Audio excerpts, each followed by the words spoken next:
Hello नमस्ते, I am Deepali Goyal. स्वागत करती हूँ आप सभी का साइंस मैजिक पर। तो स्टूडेंट्स, आज की क्लास में हम डिस्कस करने वाले हैं जीवों के वर्गीकरण यानी कि क्लासिफिकेशन से रिलेटेड क्वेश्चंस को। ठीक है, हमने अच्छे से टॉपिक पढ़ लिया है क्लासिफिकेशन के बारे में। मैंने आपको बता दिया है कि 2 किंगडम क्लासिफिकेशन किसने दिया, 5 किंगडम क्लासिफिकेशन किसने दिया। अब हम बात करेंगे कि वो जो चैप्टर्स हैं उनसे रिलेटेड क्वेश्चन किस तरीके से आएंगे। ठीक है, अभी मैं फिलहाल किंगडम पे नहीं पहुंची हूँ, मोनेरा किंगडम के क्वेश्चन मैं नहीं लाई हूँ, प्रोटिस्टा के मैं नहीं लाई हूँ। अभी फिलहाल सिर्फ और सिर्फ मैं क्लासिफिकेशंस के क्वेश्चन करवाने वाली हूँ आपको। ठीक है, क्योंकि क्वेश्चंस बहुत ज़्यादा हैं, हम कोई भी क्वेश्चन छोड़ना नहीं चाहते, तो हम सारे टॉपिक वाइज क्वेश्चन कंप्लीट करेंगे। ठीक है, ओके। नेक्स्ट चीज़ आपको याद रखनी है कि इसमें आपको कुछ नई चीज़ें सीखने को भी मिलेगी। तो अगर आप सोच रहे हो कि आपको यहाँ मतलब ये जो हमारी क्लास है इसमें सिर्फ और सिर्फ उसी टॉपिक से रिलेटेड क्वेश्चन देखने को मिलेंगे, तो बिल्कुल नहीं। उस टॉपिक में अगर कोई छोटी छोटी बातें हैं, कोई भी ऐसी छोटी बात है जो टॉपिक में बतानी रह गई हो या ना बताई हो, तो वो भी आपको in the form of question यहाँ मिल जाएगी। ठीक है, तो पहला क्वेश्चन है हमारे पास, the term species was coined by. Species term यानी प्रजाति शब्द किसके द्वारा दिया गया। तो आपको याद रखना है स्टूडेंट्स, प्रजाति शब्द दिया था जॉन रे ने। किसने दिया था?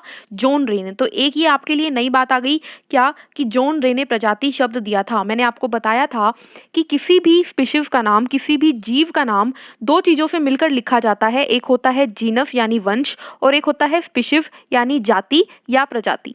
पहली बार किसने स्पीशीज का जिक्र किया? तो जॉन रे ने किया। इसके अलावा आप जानते हो एरिस्टोटल कौन है? एरिस्टोटल यानी अरस्तु, जो कि हमारे जंतु विज्ञान के जनक कहलाते हैं, वही है। लिनियस जिसने 2 किंगडम क्लासिफिकेशन दिया था। आंसर क्या जाएगा? सी, जॉन रे। स्टूडेंट्स, इस जो ये हमारे क्वेश्चन है इसका पीडीएफ आपको हमारे टेलीग्राम चैनल पर मिल जाएगा, और टेलीग्राम चैनल का लिंक आपको डिस्क्रिप्शन में दे दिया जाएगा। क्वेश्चन नंबर 2 है हमारे पास, single cell eukaryotes are included in. एक कोशिकीय यूकैरियोट किस में आते हैं? दो बातें बोली है इन्होंने, देखो, एक तो यूनिसेलुलर है यानी एक ही कोशिका है, दूसरा यूकैरियोट है। ठीक है, तो आप जानते हो कि अगर इन्होंने प्रोकैरियोट बोला होता तो हम आंसर लगाते मोनेरा, लेकिन इन्होंने यूकैरियोट बोला है, और अकेला ऐसा यूकैरियोट जो कि सिंगल सेल होता है, यूनिसेलुलर होता है, वो कौन है? वो है प्रोटिस्टा। तो आंसर चला जाएगा क्या? प्रोटिस्टा। इसमें मैंने आपको ये भी बताया है कि केल्प नाम का जो प्रोटिस्टा होते हैं यह मल्टीसेलुलर होते हैं यानी बहुकोशिकीय होते हैं। क्लियर है? उसके अलावा आपको ऑप्शन में फंजाई दिख रही है, तो ये मल्टीसेलुलर यूकैरियोट होते हैं। मोनेरा हमारे यूनिसेलुलर तो होते हैं लेकिन प्रोकैरियोट होते हैं, और आर्किया मतलब आर्की बैक्टीरिया हो गए, ये भी मोनेरा के अंदर ही आते हैं। क्लियर है? नेक्स्ट क्वेश्चन आता है, the book Systema Naturae was written by. Systema Naturae किताब किसके द्वारा लिखी गई? तो आप सभी जानते हैं कि सिस्टेमा नेचुरे किताब किसने लिखी थी? लिनियस ने लिखी थी, जिसमें इन्होंने पहली बार 2 जगत वर्गीकरण के बारे में बताया था। ठीक है, तो सिस्टेमा नेचुरे किसने लिखी थी? लिनियस ने लिखी थी। उसके बाद आता है हमारा next question, taxonomy is a science that deal with. Taxonomy एक विज्ञान है जो जुड़ा है। तो टेक्सोनोमी क्या थी स्टूडेंट्स? मैंने बताया था टेक्सोनोमी होती है स्टडी ऑफ क्लासिफिकेशन यानी वर्गीकरण के अध्ययन को क्या कहते हैं? टेक्सोनोमी। मॉर्फोलॉजी क्या होती है? जब किसी के आकार के, किसी के स्ट्रक्चर को हम पढ़ें। एनाटॉमी जब हम किसी की अंदरूनी चीजों को पढ़ें, इंटरनल पार्ट को पढ़ें। ठीक है, आंसर हो गया ऑप्शन सी। नेक्स्ट क्वेश्चन आता है क्वेश्चन नंबर 5 हमारे पास। देखिए क्या है, विच of the following kingdom represent bacteria. निम्न में से कौन से जगत में जीवाणु आते हैं? तो सभी जीवाणु आते हैं हमारे मोनेरा किंगडम में। जीवाणु किस में आते हैं? मोनेरा किंगडम में, जिसके अंदर सारे प्रोकैरियोट, सारे यूनिसेलुलर ऑर्गेनिज्म आते हैं। ठीक है, उसके बाद आप सभी जानते हैं कि प्रोकैरियोट यूनिसेलुलर की सेल वॉल किसकी बनी होती है? पेप्टाइडोग्लाइकन की बनी होती है। नेक्स्ट क्वेश्चन आता है क्वेश्चन नंबर 6 हमारे पास, the mode of nutrition in fungi. कवक में पोषण का प्रकार है। तो कवक किस तरह से पोषण करते हैं स्टूडेंट्स? तो आपको याद रखना है, कवक सेप्रोट्रोफिक भी होते हैं और पैराफिटिक भी होते हैं, यानी कि ये मृतोपजीवी भी हैं। सेप्रोट्रोपिक मतलब कि मृतोपजीवी और पैराफिटिक मतलब कि परजीवी, यानी कि स्टूडेंट्स मृतोपजीवी का मतलब है मृत के ऊपर भोजन लेते हैं और परजीवी मतलब दूसरे से अपना फायदा लेते हैं। ठीक है, एग्जाम्पल भी मैंने बताया था, मृतोपजीवी होते हैं मशरूम और परजीवी होते हैं जैसे कि अस्थमा करने वाले एस्परगिलस फ्यूमिगेटस। ठीक है, ये सब क्या है, परजीवी हैं। ठीक है, तो फंगस जो होते हैं, कवक जो होते हैं, वो दोनों प्रकार से पोषण करते हैं, सैप्रोफिटिक भी और पैराफिटिक भी। नेक्स्ट क्वेश्चन आता है, 5 kingdom classification was given bye, 5 जगत वर्गीकरण किसके द्वारा दिया गया? तो 5 जगत वर्गीकरण दिया था विटेकर ने। पूरा नाम क्या है? R.H. विटेकर। ठीक है, पूरा नाम क्या है? R.H. विटेकर साहब ने 5 जगत क्लासिफिकेशन दिया था। क्लियर है? नेक्स्ट क्वेश्चन, क्वेश्चन नंबर 8 है हमारे पास, the basic unit of classification is, वर्गीकरण की आधार इकाई है। ठीक है, यानी कि वर्गीकरण की मेन इकाई क्या है, जहां से वर्गीकरण शुरू होता है। तो आपको याद रखना है, स्पीशीज जो होती हैं वह होती है, प्रजाति जो होती है वह वर्गीकरण की मूलभूत इकाई है, यानी कि शुरुआत होती है यहाँ से वर्गीकरण की। यानी कि हमें पता तो होना चाहिए ना हम किसकी बात कर रहे हैं, तभी हम उसकी और डिटेल पढ़ेंगे, तभी हम उसकी क्लास, उसका ऑर्डर, उसका किंगडम, उसका डिवीजन देखेंगे। तो पहले प्रजाति पता होनी चाहिए। नेक्स्ट क्वेश्चन देखते हैं हम लोग। नेक्स्ट क्वेश्चन है हमारे पास, blue green algae are kept into, नील हरित शैवाल को किसमें रखा जाता है? तो देखो नाम क्या है, शैवाल, लेकिन आपको मैंने बोला था कि ये प्लांटी नहीं होगा, ये होगा हमारा मोनेरा। मोनेरा के अंदर रखा जाता है ब्लू ग्रीन एल्गी को। ब्लू ग्रीन एल्गी को एक्चुअली और क्या नाम से जाना जाता है? तो साइनोबैक्टीरिया बोला जाता है इन्हें। ठीक है, नील हरित शैवाल को साइनोबैक्टीरिया बोला जाता है और इनका मेन काम होता है नाइट्रोजन को फिक्स करना। ठीक है, जैसे कि मैंने एग्जांपल बताया था, नोस्टोक, एनाबीना और राइजोबियम, ये क्या करते हैं? राइजोबियम ये नाइट्रोजन का स्थानीकरण करते हैं किसी भी स्पीशीज के अंदर। क्लियर है? तो आंसर क्या चला जाएगा? नील हरित शैवाल किस में आते हैं? मोनेरा में आते हैं। Clear? Next question, question number 10 है हमारे पास, देखिए, organism in kingdom Animalia are, Animalia यानी जंतु जगत में कौन कौन आएगा? तो आप सभी जानते हो कि हम क्या हैं, हम जंतु हैं, एनिमल हैं, और हम क्या होते हैं? मल्टी सेलुलर होते हैं, और साथ ही साथ हम हीटेरोट्रोफिक होते हैं, यानी कि आंसर आएगा ऑप्शन ए, मल्टी सेलुलर का मतलब बहुकोशिकीय होते हैं हम। ठीक है, और हीटेरोट्रोफिक का मतलब क्या होता है? हम परपोषी होते हैं। हम दूसरे पर, हम खुद का खाना खुद तो नहीं बना सकते ना, सूर्य की मदद से या प्रकाश संश्लेषण करके हम खाना नहीं बना सकते, इसीलिए हम दूसरे पर निर्भर करते हैं खाने के लिए, और दूसरे पर निर्भर करने वाला क्या कहलाता है? परपोषी कहलाता है। तो परपोषी होते हैं हम लोग, हम जंतु परपोषी हैं और मल्टी सेलुलर हैं। उसके अलावा ऑप्शन में आपको क्या दिख रहा है? आपको दिख रहा है मल्टी सेलुलर ऑटोट्रोफिक, तो मल्टी सेलुलर वाली बात तो ठीक है, लेकिन हम ऑटोट्रोफ तो नहीं है, हम स्वपोषी नहीं होते, स्वपोषी तो पौधे होते हैं। ठीक है, फिर आता है यूनिसेलुलर, तो यूनिसेलुलर देखते ही गलत हो गया, क्योंकि हम एक कोशिका के नहीं बने हुए, हमारी बॉडी में तो बहुत सारी कोशिका होती है। और यूनिसेलुलर हीटेरोट्रोफिक, फिर गलत हो गया, यूनिसेलुलर तो हम है ही नहीं। चलिए अगले क्वेश्चन पे चलते हैं। क्वेश्चन नंबर 11 है हमारे पास, देखिए, what do plants and animals have common? क्या जंतुओं में और पादप में एक समान है, यानी कि क्या वो चीज है जो कि हम में भी होती है और एनिमल्स प्लांट्स में भी होती है? तो क्या दोनों हीटेरोट्रोफिक हैं? बिल्कुल नहीं, क्योंकि पौधे तो खुद का खाना खुद बनाते हैं। क्या दोनों ऑटोट्रोफिक हैं? बिल्कुल नहीं, क्योंकि हम हमारा खाना खुद नहीं बनाते, पौधे ऑटोट्रोफिक होते हैं लेकिन हम नहीं होते। क्या दोनों प्रोकैरियोटिक हैं? बिल्कुल नहीं, जो पौधे होते हैं वो भी यूकैरियोट हैं, हम भी यूकैरियोट हैं, तो बोथ आर यूकैरियोटिक आंसर जाएगा। हम भी नए जमाने की कोशिका वाले जीव हैं और पौधे भी नए जमाने वाले कोशिका वाले जीव हैं, क्योंकि प्रोकैरियोट तो सिर्फ और सिर्फ कौन है? सिर्फ और सिर्फ मोनेरा यानी बैक्टीरिया प्रोकैरियोट होते हैं, बाकी सब क्या है? यूकैरियोट होते हैं। क्लियर है? नेक्स्ट क्वेश्चन नंबर 12 है, the correct term for two name system is, दो नाम जब दिए जाते हैं, दो नाम प्रणाली के लिए सही नाम क्या है? तो दो नाम दिए जाते हैं तो बोलते हैं क्या? बायनोमियल नोमेनक्लेचर, यानी द्विनाम पद्धति बोलते हैं जब किसी भी स्पीशीज को दो नाम दिए जाते हैं तो। ठीक है, किसने बोली थी ये बात? तो ये लीनियस ने बात बोली थी, लीनियस ने ये बात बोली थी कि द्विनाम पद्धति शुरू करी जानी चाहिए। क्लियर है? Next question, the scientific name of onion क्या है? देखिए, the scientific name of onion is allium cepa. What does cepa donate? यहाँ पर आपको बोला गया है कि प्याज का वैज्ञानिक नाम है क्या? Allium cepa. तो सेपा का मतलब क्या है? तो आप सभी जानते हो वैज्ञानिक नाम दो शब्दों से मिलकर बनता है। आगे वाला नाम वंश यानी जीनस होता है और पीछे वाला नाम जाति यानी स्पीशीज होता है। तो आपसे पूछा क्या है? आपसे पूछा है सीपा, तो वो पीछे आता है, तो आंसर चला जाएगा सीपा हमें स्पीशीज यानी जाति बताता है। क्लियर है? आई होप बिल्कुल क्लियर होगा। नेक्स्ट क्वेश्चन पे चलते हैं। क्वेश्चन नंबर 14 है हमारे पास। देखिए क्या क्वेश्चन नंबर 14 है, विच of the following organism can be found in extreme सेलाइन condition? निम्न में से कौन सा जीव बहुत ज्यादा नमक वाली जगह पर भी रह सकता है? तो आप अच्छे से जानते हैं कि बहुत ज्यादा नमक वाली जगह पे कौन रहते हैं? आर्की बैक्टीरिया रहते हैं। और इनको बोला क्या जाता है? इनको बोला जाता है हेलोफाइल। क्या बोला जाता है? हेलो मतलब नमकीन, हेलो फाइल, फाइल का मतलब नमकीन जगह पसंद करने वाले। तो नमक को पसंद करने वाले होते हैं हेलोफाइल, जो कि आर्की बैक्टीरिया में आते हैं। आप ये भी जानते हैं कि आर्की बैक्टीरिया दुनिया में सबसे पहले पाए जाने वाले जीव थे। क्लियर है? नेक्स्ट आगे बढ़ते हैं। क्वेश्चन नंबर 15 पे, Linnaeus used which kingdom of classification? Linnaeus ने कौन सा जगत वर्गीकरण दिया?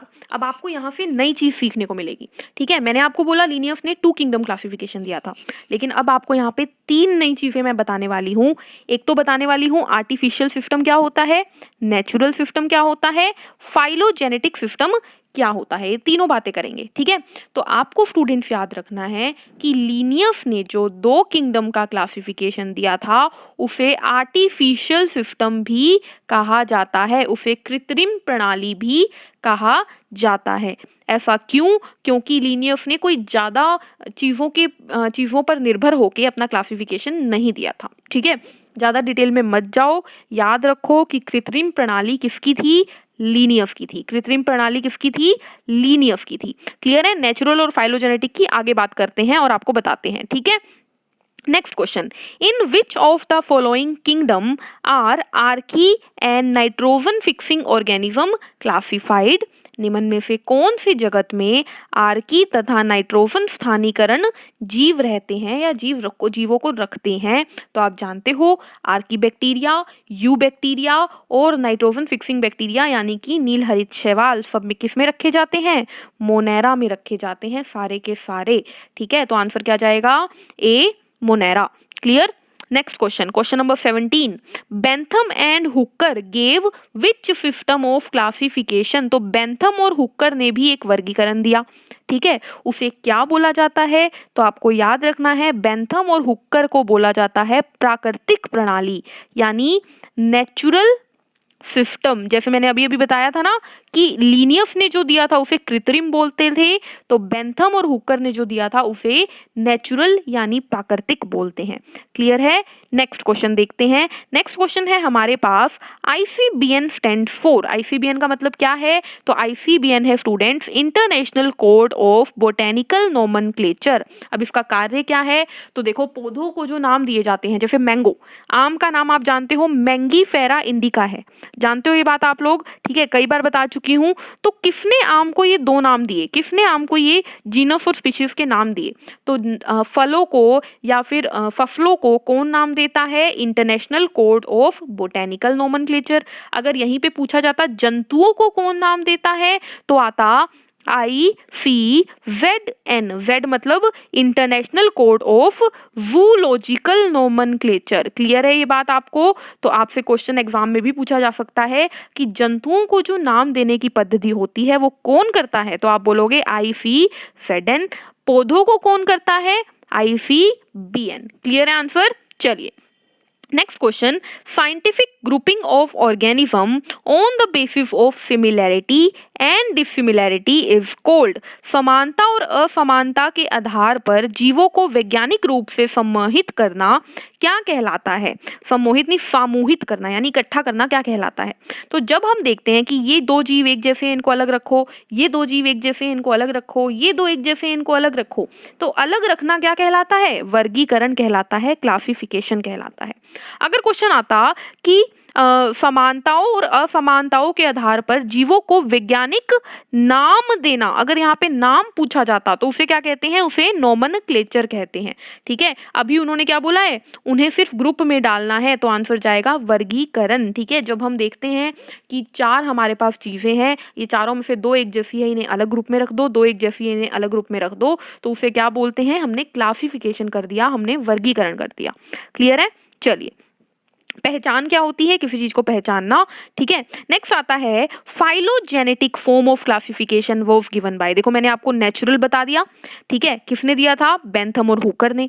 मैंने आपको आर्टिफिशियल बता दिया, किसने दिया था? लिनियस ने। अब आता है तीसरा और आखिरी, फाइलोजेनेटिक यानी कि वंशावली प्रणाली किसने दी थी? तो आप याद रखोगे वो दी थी एंगलर और प्रांटल दोनों ने, बोथ। ठीक है, तो तीन चीजें याद रखनी है आपको। पहला मैंने आपको बताया कि बेंथम और हुकर ने क्या दिया था? बेंथम और हुकर ने दिया था हमें नेचुरल सिस्टम यानी कि प्राकृतिक प्रणाली दी थी। क्लियर है? उसके बाद मैंने बताया कि लीनियस ने हमें दिया था आर्टिफिशियल सिस्टम यानी कृत्रिम प्रणाली दी थी। ठीक है, और फिर मैंने आपको बताया कि एंगलर और प्रांटल ने क्या दिया था? तो वंशावली प्रणाली दी थी एंगलर और प्रांटल ने। इन तीनों क्वेश्चन के आने के चांसेस बहुत कम है, लेकिन क्योंकि धीरे धीरे पेपर का लेवल टफ होता जा रहा है तो मैं कुछ भी नहीं छोड़ना चाहती, इसीलिए ये बात भी आपको ध्यान रखनी है। नेक्स्ट क्वेश्चन आता है, Aristotle is not known as. अरस्तु को क्या नहीं कहा जाता या किससे नहीं जाना जाता? तो जीव विज्ञान के जनक वो हैं, यानी बायोलॉजी के जनक वो हैं, बिल्कुल है। जंतु विज्ञान के यानी जूलॉजी के जनक भी वो हैं। ठीक है, तो पादप विज्ञान के जनक उनको नहीं माना जाता, क्योंकि पादप विज्ञान के जनक कौन है? पादप विज्ञान के जनक है थियोप्रेस्टस। ठीक है, तो आंसर चला जाएगा ऑप्शन सी, आंसर चला जाएगा, क्योंकि थियोप्रेस्टस हैं पादप विज्ञान के जनक। नेक्स्ट क्वेश्चन आता है, क्वेश्चन नंबर 12 हमारे पास, देखते हैं क्या है। क्वेश्चन नंबर 22 हमारे पास, देखिए क्या है। दो जगत वर्गीकरण किसके द्वारा दिया गया? Two kingdom classification was given by. तो ये बात मैं आपको बार बार बता चुकी हूँ कि टू किंगडम क्लासिफिकेशन लीनियस ने दिया था, और इसी को कहते हैं मैक्रो क्लासिफिकेशन यानी वृहद वर्गीकरण भी इसी को बोलते हैं। इन्होंने मतलब ऑर्गेनिज्म को कोशिका भित्ति के आधार पर दो वर्गों में बांटा, जो कि थे प्लांट्स यानी पादप और एनिमल्स यानी जंतु। इन्हें और किसी से कोई फर्क नहीं पड़ता था। ठीक है, नेक्स्ट क्वेश्चन, पादप और जंतु जगत को जोड़ने वाली एक कड़ी है। The connecting link of plant and animal kingdom is known as. तो आपको याद रखना है, हमने पढ़ा है एक युगलीना के बारे में। हमने पढ़ा था कि यह एक क्या है? प्रोटिस्ट है। ठीक है, युगलीना नाम का प्रोटिस्ट बताया था, कुछ इस तरीके से मैंने आपको बना के बताया है। ठीक है, जिसके पास फ्लैजेला होती है। तो ये कहलाता है प्लांट और एनिमल किंगडम का कनेक्टिंग लिंक, क्योंकि ये प्लांट वाली हरकतें भी करता है और एनिमल किंगडम वाली हरकतें भी करता है, तो इसे कनेक्टिंग लिंक माना जाता है। इस क्वेश्चन को स्टार मार्क करके याद करना है। क्लियर है? नेक्स्ट क्वेश्चन, तीन जगत वर्गीकरण किसके द्वारा दिया गया? तीन जगत वर्गीकरण किसके द्वारा दिया गया? यानी कि पहले हमने किसकी बात की थी? दो किंगडम की बात की थी। ठीक है, जो कि लीनियस ने दी थी। टू किंगडम लीनियस ने दिया था। क्या बांटा था लीनियस ने? लीनियस ने बोला था कि भाई एक तो होते हैं प्लांट यानी पादप, एक होते हैं एनिमल, ठीक है, यानी जंतु, और एक होते हैं बस ये दो बताए थे लीनियस ने। लेकिन अब तीन जगत की बात की तो एक और साइंटिस्ट आए, उन्होंने बोला कि भाई सिर्फ प्लांट और एनिमल ही नहीं होते, प्रोटिस्टा भी होते हैं। तो पहली बार किसने बोला तीन जगत के बारे में? आपको याद रखना है, ये थे अर्नस्ट हैक्ल। ठीक है, दोबारा रिपीट करती हूँ मैं ये बात, क्या था देखिए। पहली बार तीन जगत के बारे में बोला एक साइंटिस्ट जिनका नाम था अर्नस्ट, क्या नाम था? अर्नस्ट हैक्ल। ठीक है, स्पेलिंग याद रखनी है आपको, वैसे तो इतनी कोई खास बात नहीं है। अर्नस्ट हैकल। ठीक है, अब अगली चीज क्या याद रखनी है कि ये जो 3 किंगडम थे, इसमें तीसरा किंगडम कौन सा जुड़ा? तो भाई पादप तो थे, जंतु भी थे, इसमें जुड़ा प्रोटिस्टा। अर्न्स्ट हैकल ने जोड़ा किसको? प्रोटिस्टा को जोड़ा। ठीक है, यानी कि परजीवियों को जोड़ा। क्लियर है? Next question, 4 kingdom classification was given bye, 4 जगत वर्गीकरण किसने किया? तो आपको याद रखना है स्टूडेंट्स, 4 जगत वर्गीकरण किया था, मतलब 4 किंगडम में ऑर्गेनिज्म को बांटा था एक साइंटिस्ट जिनका नाम है कोपलैंड। 2 साइंटिस्ट थे एक्चुअल में, हर्बर्ट कोपलैंड। ठीक है, 2 नहीं थे, एक ही साइंटिस्ट था, पूरा नाम है उसका हर्बर्ट कोपलैंड। ठीक है, तो हर्बर्ट कोपलैंड नाम के साइंटिस्ट ने किसको खोजा था? 4 किंगडम को खोजा था। ठीक है, याद रहेगी ये बात। तो 2 किंगडम दिया था लिनियस ने, जिसमें उन्होंने जोड़ दिया किसको? प्लांट और एनिमेलिया को। 3 दिया था किसने? अर्न्स्ट हैकल में, जिन्होंने प्रोटिस्टा को भी जोड़ दिया। अब आते हैं चौथे किंगडम पे, तो वो दिया हर्बर्ट कोपलैंड ने, और इन्होंने मोनेरा को भी जोड़ दिया था। इन्होंने कहा कि भाई मोनेरा भी एक किंगडम होता है। ठीक है, 4 किंगडम आ गए। फिर आए 5 किंगडम। 5वां किंगडम किसने दिया था? तो 5 किंगडम आप जानते हैं RH विटकर ने दिया था, और उन्होंने किंगडम फंजाई जोड़ दिया था। किंगडम फंजाई जोड़ दिया था। उसके बाद आते हैं 6 जगत वर्गीकरण के ऊपर, तो 6 किंगडम क्लासिफिकेशन किसने दिया? तो ये दिया था स्टूडेंट्स कार्ल वुइव ने। ठीक है, कार्ल वुइव ने 6 किंगडम क्लासिफिकेशन दिया था, और इन्होंने क्या जोड़ा था? इन्होंने कुछ नहीं जोड़ा, बस इन्होंने मोनेरा को 2 भागों में तोड़ दिया, आर्कीबैक्टीरिया, यूबैक्टीरिया, दोनों को अलग अलग रख दिया। ठीक है, एक बार क्लास खत्म होते टाइम मैं ये दोबारा रिपीट करूंगी ताकि आपको याद रहे। क्लियर है? नेक्स्ट क्वेश्चन आता है हमारे पास, which kingdom contain only prokaryote? कौन से जगत में सिर्फ और सिर्फ प्रोकैरियोट आते हैं? तो वह है हमारा मोनेरा, क्योंकि मोनेरा ही अकेला एक ऐसा जगत है जिसमें प्रोकैरियोट आते हैं। नेक्स्ट आता है माइकोप्लाज्म आर। माइकोप्लाज्म क्या होते हैं? तो माइकोप्लाज्म एक प्रकार के बैक्टीरिया होते हैं जिनकी खोज ल्यूवेनहुक ने की थी, है ना? कहाँ पर की थी? तो तालाब के पानी में की थी। आपको याद रखना है कि माइकोप्लाज्म जो थी वो पहली जीवित कोशिका थी जो खोजी गई थी। ठीक है, अगर आपसे कोई पूछ लेना कि कोशिका की खोज किसने की, तो आप बोलोगे रॉबर्ट हुक ने, लेकिन रॉबर्ट हुक ने तो मरी हुई कोशिका खोजी थी। पहली बार ल्यूवेनहुक ने तालाब के पानी में जीवित कोशिका खोजी जिसका नाम था माइकोप्लाज्म, जो कि एक बैक्टीरिया है और जो दुनिया में मिलने वाली सबसे छोटी कोशिका भी कहलाती है। क्लियर? नेक्स्ट क्वेश्चन, कौन से बैक्टीरिया अत्यंत कठिन स्थानों पर भी पाए जाते हैं? विच bacteria can exist in very harsh habitat? तो आप जानते हो आर्की बैक्टीरिया ऐसे बैक्टीरिया थे जो तेज से तेज टेम्परेचर में थर्मो एसिडोफिल, ठीक है, रह सकते थे, ज्यादा नमक में रह सकते थे, हेलोफाइल, और ज्यादा जो है मीथेन, जहाँ पर जो सड़ा गला इलाका था या फिर दलदल थे वहां पे रह सकते थे, जिन्हें मिथेनोजन बोलते हैं। क्लियर है? तो आर्की बैक्टीरिया वो बैक्टीरिया हैं जो कि हार्श हैबिटेट में भी बहुत ज़्यादा कठिन जगहों पर भी रह सकते हैं। लास्ट क्वेश्चन है जो मैंने वीडियो के दौरान पूछा था कि ह्यूमन का साइंटिफिक नेम क्या है, तो आप सभी ने मुझे उसका आंसर दिया, लेकिन सारे बच्चों ने लगभग का आंसर जो था वो गलत जगह पे, मतलब उन्होंने सही ढंग से आंसर नहीं बताया। सारी बातें आप समझ चुके हो, उसके बाद भी आप गलत आंसर दे रहे हो। क्या? देखिए, ह्यूमन का नाम होता है होमो सैपियन। ठीक है, और मैंने आपको ये बात अच्छे से अब सिखा दी है कि जब भी वैज्ञानिक नाम लिखो तो क्या करना होता है। देखो, H कैपिटल है, बाकी सारे लेटर छोटे हैं, और दोनों को अलग अलग लिखा है मैंने। किसी ने क्या किया, होमोसेपियन को पूरा इकट्ठे लिख दिया, किसी ने क्या किया, लेटर को कोई बड़ा कोई छोटा। तो इस बात का भी ध्यान रखते हुए आगे से आप लोगों को क्या करना है, आंसर देना है आपको। ठीक है, तो होमोसेपियन कौन होते हैं? ह्यूमन के साइंटिफिक नेम। ठीक है, अब एक बार किंगडम क्लासिफिकेशन की दोबारा बात कर लें। चलिए, तो मैंने आपको बताया कि सबसे पहले आया था 2 किंगडम क्लासिफिकेशन। किसने दिया? लीनियस ने दिया। ठीक है, और इन्होंने किस में बांटा? तो इन्होंने प्लांट और एनिमल में बांटा।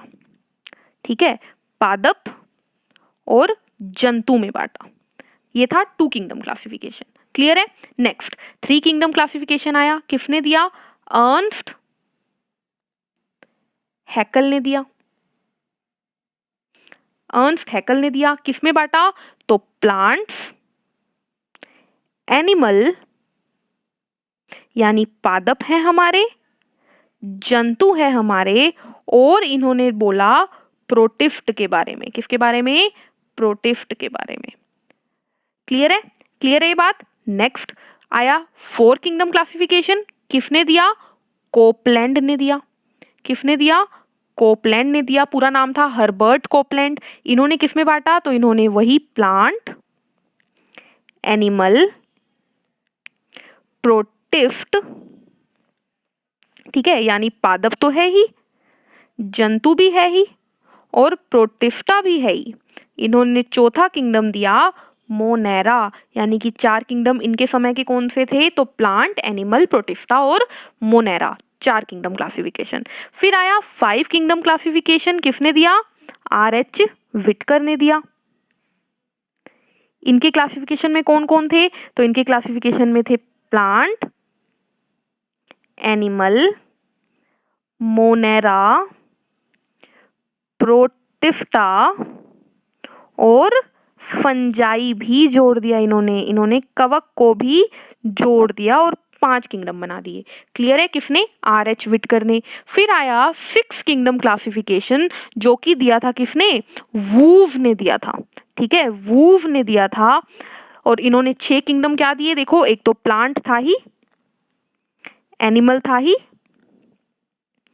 प्रोटिस्टा भी था, ठीक है, फंजाई भी था।